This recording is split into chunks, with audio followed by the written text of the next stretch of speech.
Welcome to Understanding Conscious Cryptids with me, Kat Hansen.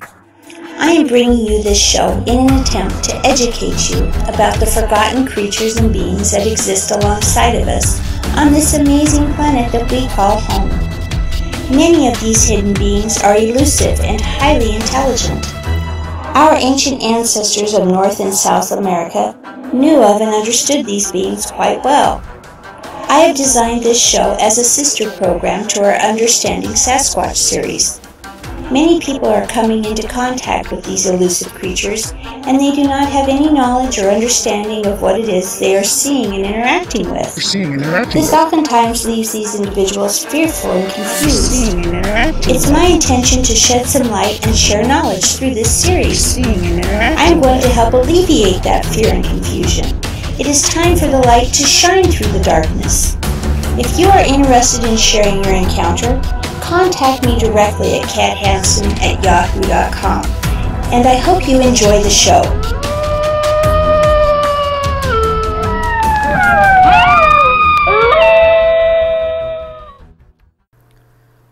Hi everyone, it's me, Kat. I'd like to welcome you to my show again. And before I start this one, I would also like to say thank you, Keegan Ray, for making my wonderful intro to my show. It's awesome, don't you guys think? I do. Anyway, this lesson's going to be about face eaters. Yeah, I know, horrible name, huh? Well, these guys are really kind of awful. In an ugly, nasty sort of way. But also in an interesting kind of way, too. So here goes. These guys are relatives of the Steyama or Sasquatch beings. They are usually in the neighborhood of 9 to 12 feet tall. They weigh probably about 1,100 pounds. And this is what the beast of Seven Shoots is. If any of you have ever seen him, this is what you are looking at. He's very paunchy around the middle, very heavy set. It almost looks like he's a cross between a gorilla and a bear. Now, they also have, what is it called, the Temagami. The Temagami Bigfoot picture is a really, really good picture of what a face eater looks like. You really don't get to see them very often because they live really high up on the high altitude of the mountains. They don't come down unless they are actively hunting or looking for someone or something to eat specifically, or if they're out of food. Now, the reason I'm doing this is because a lot of people have been having some questions about these guys. And since I did the show with Keegan, that was one of the entities that I had brought up. And I had a lot of requests for information about these guys. And when I also did the interview with Vic Cundiff, I had touched on them as well. These guys are horrible. They really are. I know of only one other person, personally, that is actively interacting with them.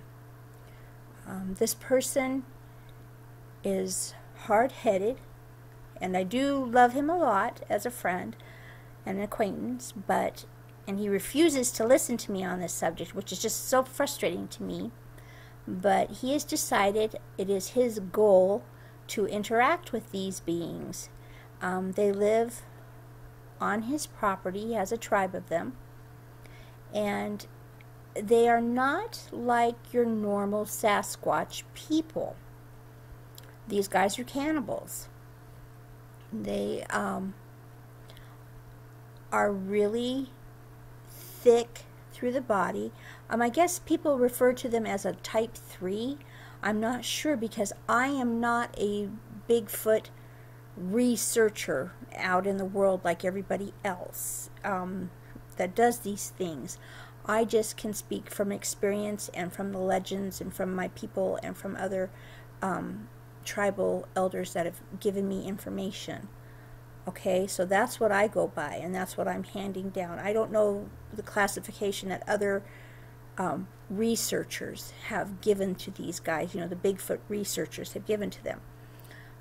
Face eaters, like I said, are very large. They are very angry, antisocial beings. They want nothing to do with humans except to eat us, period. To them, we look like food. They do have a clan type mentality where they stick together. Incest is prominent among them. They do have shamans among them. The Temagami picture is a really good one of that, in that you get to see an actual shaman. That's what that picture is of, is a shaman. It's wearing a mask.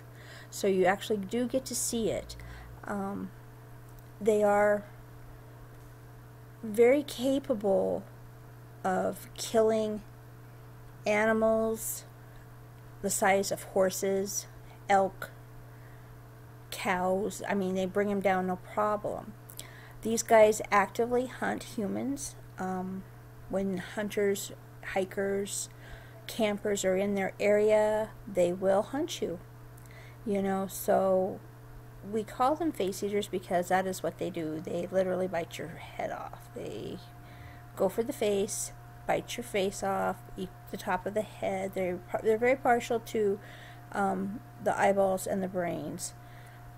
The rest of the jaw, they tend to make into ornamentation. These are one of the few times that I do know of a Sasquatch being that does make ornamentation out of bones, etc., like that. Now, people have asked me, how can you tell the difference between a Bigfoot or a Sasquatch between a face eater? Well, first of all, if you look at the picture of the Temagami or the Beast of Seven Shoots, what you're going to notice right off is that this guy has a very full face, but yet he has a very prominent, almost like a snout, almost like a baboon snout on him. He has very elongated canines. That's something that, yes, the Stayama Sasquatch people have. Some of them, like Gyasa has that. But his are not elongated to the point where the incisor, their canines are huge, okay, on these guys. And these literally are for grinding and ripping and shredding things down. And that is exactly what they do. I mean, they can kill and mutilate and maim whatever. I mean, they eat whatever. They're very efficient in what they do. There was a report, I guess, on the Appalachian Trail a while back that was in the 411 missing people books about a boy that was seen being carried away by one of these guys over the shoulder, and somebody had thought that it was a bear carrying something, and then somebody said no, maybe it was a mountain man. I'm like 99% sure that it was a face eater, because when I was talking to other people about this, before I ever heard this story, where it occurred, because they weren't telling me where it had occurred, I said, I wouldn't be surprised if that was all along the Appalachians. I said, because there's face eaters there, and that sounds very much like face eater behavior, to stalk and snatch like that. That is what they do. They come down when it's short time for food. They come down and they look around people's houses. They look for garbage and things like that. That's why you will know you're around a face eater, because they smell horrible. Okay, these guys stink. they're not the cleanest of the Sasquatch beings. You know, most people come to me and they say, "Oh, I know I've seen a Bigfoot because it smelled horrible." Well, the only reason you're smelling anything is because he wants you to smell that, okay? It's a warning to you to go away. It's a way to put you off, okay? For a normal Sasquatch being, that's what they do. Most of the time, when they are calm and they're interacting with someone or something that they want to interact with, they don't smell. Face eaters are different. They stink, period. Because they have this tendency to ornament themselves with blood and fat. They like fat. They take the fat and I don't know how to describe it. They kind of slick their hair back on the top sides of their head. Like I said, they use it as an ornamentation, so they'll slick it back like a very primitive type people, which is what they are. I mean, their community, their communal type is very primitive. They do have shamans, and they do interact with other face eater tribes. They do not interact with Sasquatch Stema at all. As far as I know, I have never heard of them interacting between the two. They are very cruel, callous beings that do these type of things. So I just want to reiterate that I want people to be aware of these things, and that's the whole reason that I talk about them, because a lot of people aren't clear about what they are doing what the danger is when they're out in the woods. Okay, now one of the things that face eaters have the ability to do is the same as the Bigfoot Sasquatch people do, and that is the ability to mind connect and lull you into a type of almost hypnotic type of trance, so that it's a type of sleepiness that they put on you. It's confusion, confuzzlement, whatever you want to call it. They do this so that it stops you from realizing that they are sneaking up on you, about to snatch you and grab you, to clock you over the head, take you away, or break your neck, or whatever it is they're about to do to you. And there's a very good instance of this that was reported by a man who was mountain biking, and he got ahead of his companions, and when they came upon him, he was on the trail undressing and folding his clothes, and he had absolutely no idea why he was doing this. And I mean, it was freezing out, and they stopped him from doing it, and it was almost like he was asleep, like he was hypnotized. And in talking to him, he said that he had stopped there for a moment because he had seen something, but he wasn't sure what. And when one of the other guys was wandering around there looking, trying to understand what was going on, he came across a huge footprint. Well, the big footprint and just the confusion that this guy was going through is classic face eater behavior. Okay? This is what they do. You can call it psyop, you can call it whatever you want to call it. It's a form of hypnotism that animals do. People don't like to think about this, but it really is rational, and snakes do it. They look at their prey and they hypnotize them to the point where they don't move, so the snake can get closer and strike. Cats do it. They will stare at an animal down. Think about it. A dog will stare an animal down. It will stare it down until it's just about ready to attack it. And then a wolf will pounce on it. A coyote will do the same thing. It's not unheard of, and it's very, very real. So I need people to be aware that when they're out there, I just kind of want people to understand that we share this planet with a lot of other beings that are in existence alongside of us. And these beings, these cryptids, you can call them if you like, some were here before us, but most, have existed alongside of us, for a long time. And they have learned their tricks and their wiles to survive. And their ways to do things include us as well, because when we're in the cities and the towns, we're in our element.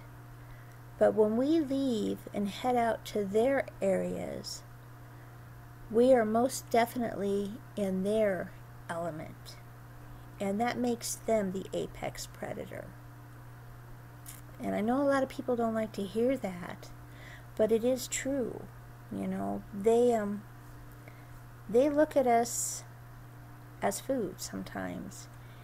And for that reason, I like to warn people about these things, because sometimes stuff happens and there's no answer for it, or so we think.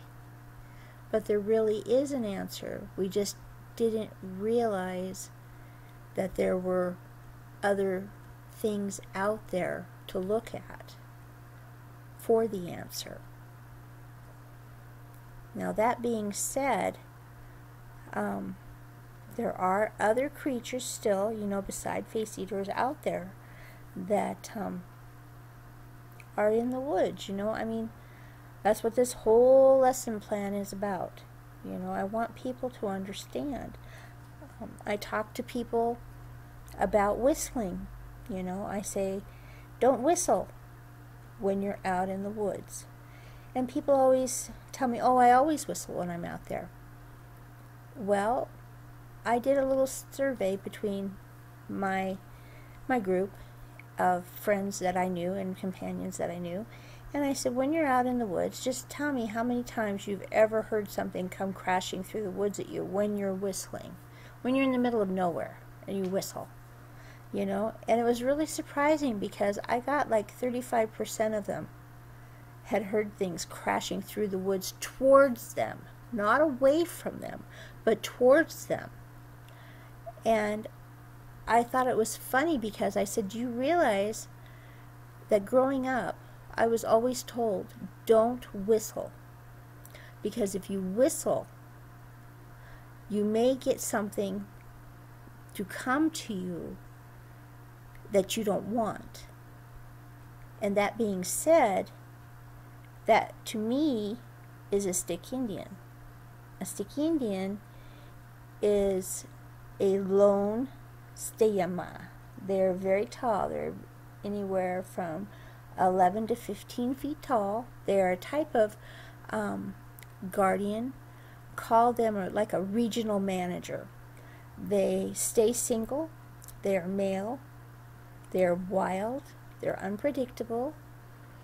They're very skinny.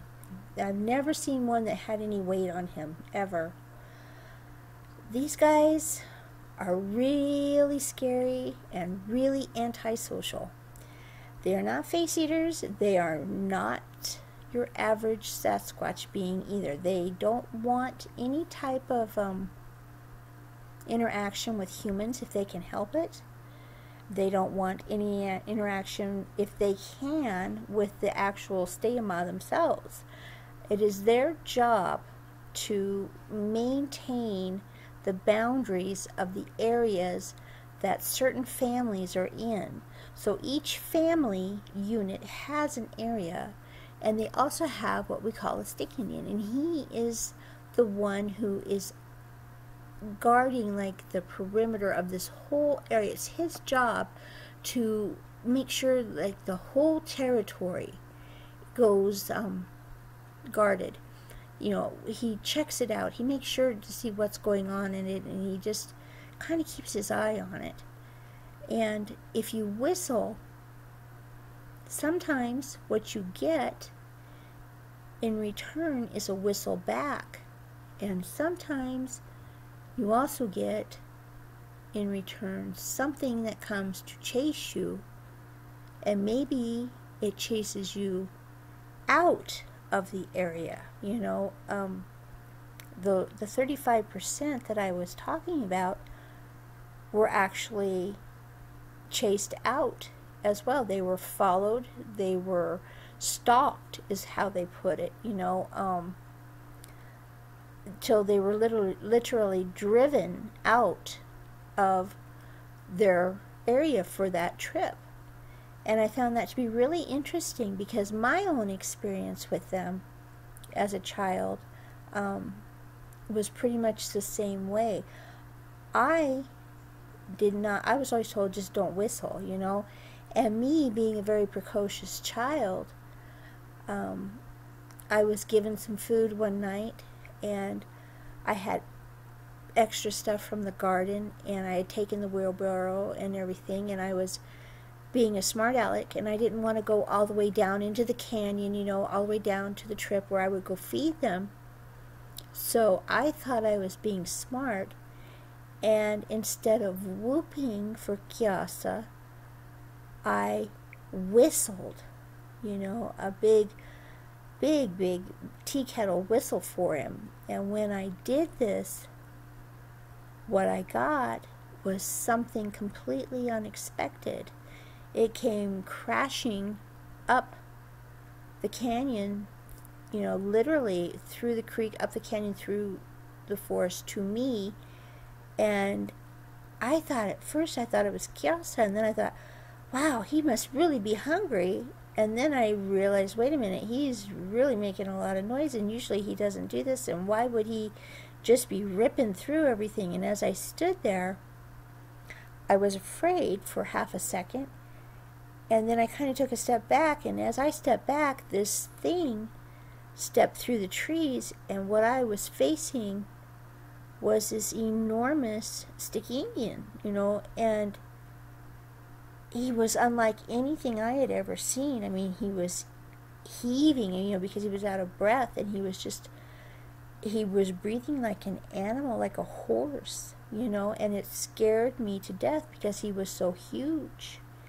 And I had no idea what he was, you know, and I just dropped the wheelbarrow. I mean, I just dropped it and ran. And he didn't hurt me, but the way that he was looking at me was just total hatred. Like, what the hell are you doing? You know, if I could, I would squish you. You know, I mean, it terrified me.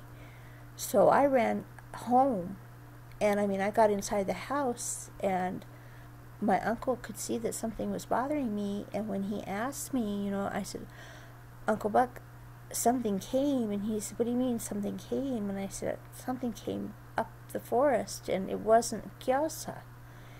And he said, well, you didn't take the food down? And I said, no, I whistled. And as soon as I said I whistled, my two other uncles that were there stopped, and they looked at me, and they said, how did you whistle?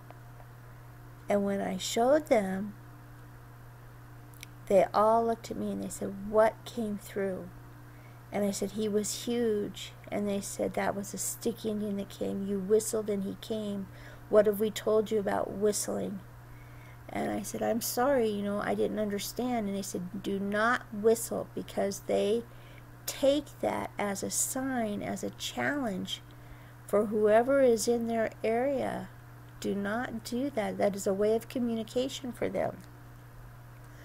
So now, that being said, I try to warn everyone, because people don't realize that the things that humans do when we are in the forest come off differently to other beings that share the forest with us.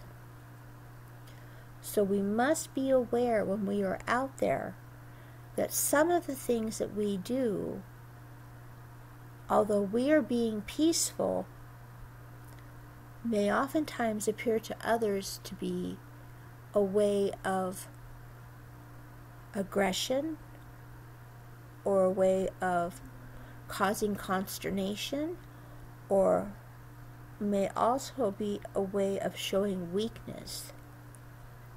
So we have to really think and be aware of our surroundings, because what we share on this planet, which is a teaching planet, we have to be aware of these things. Now, I also want to talk about the Sajinis. The Sajinis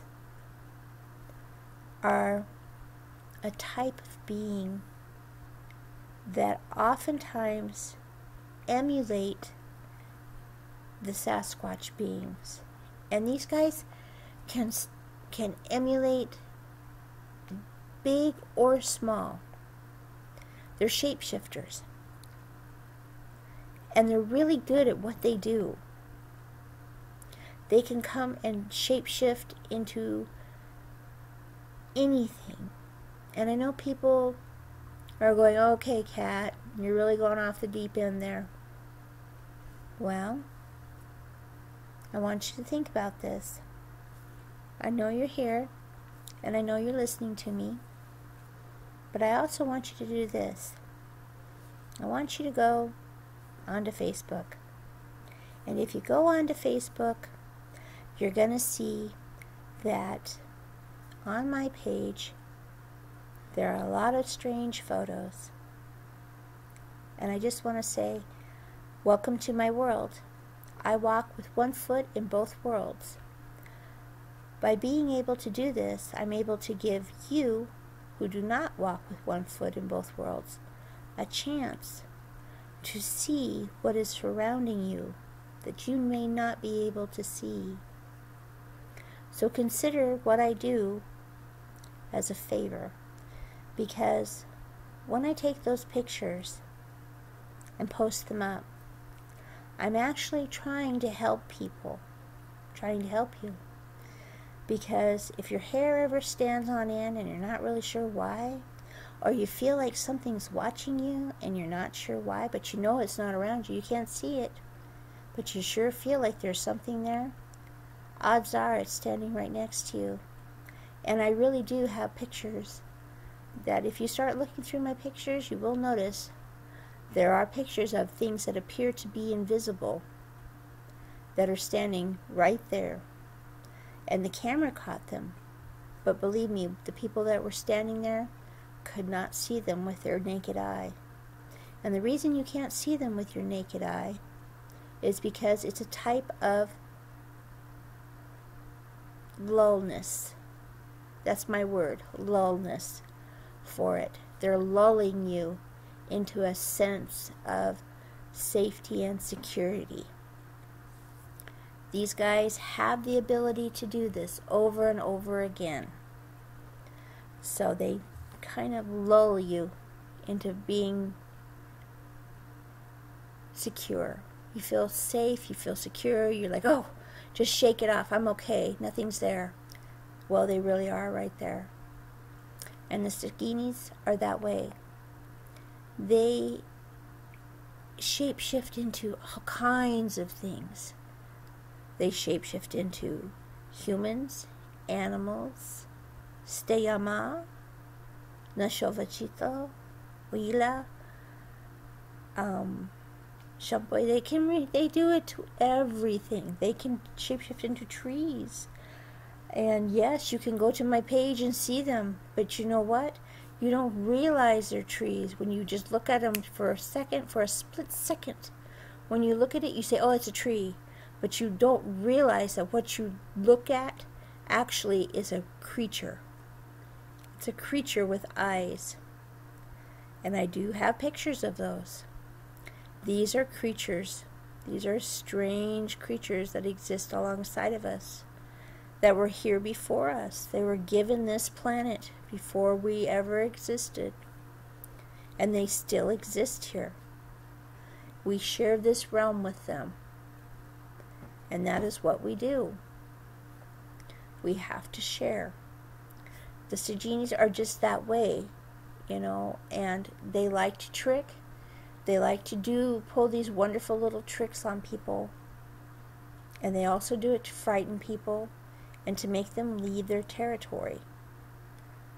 That being said, you know, I need people to be aware, you know, when you park your tent and you make your camp and you say, hey, there's 3 trees right here, and you come back to camp and there's 6 trees there, you really need to stop and say, okay, what the heck's going on here? Because you need to be aware. Because the moment you fall asleep, or the moment you're lulled into a sense of calmness and safety and contentment, that's when you're at your most vulnerable. Okay? Well, that's my message so far. So we've covered all these guys. So now if you have questions, I need you all to contact me and let me know. And tell me what your questions are, and the next one around, I'll answer the questions. Until then, I want you all to know I love you and I care about you, and thank you for watching me.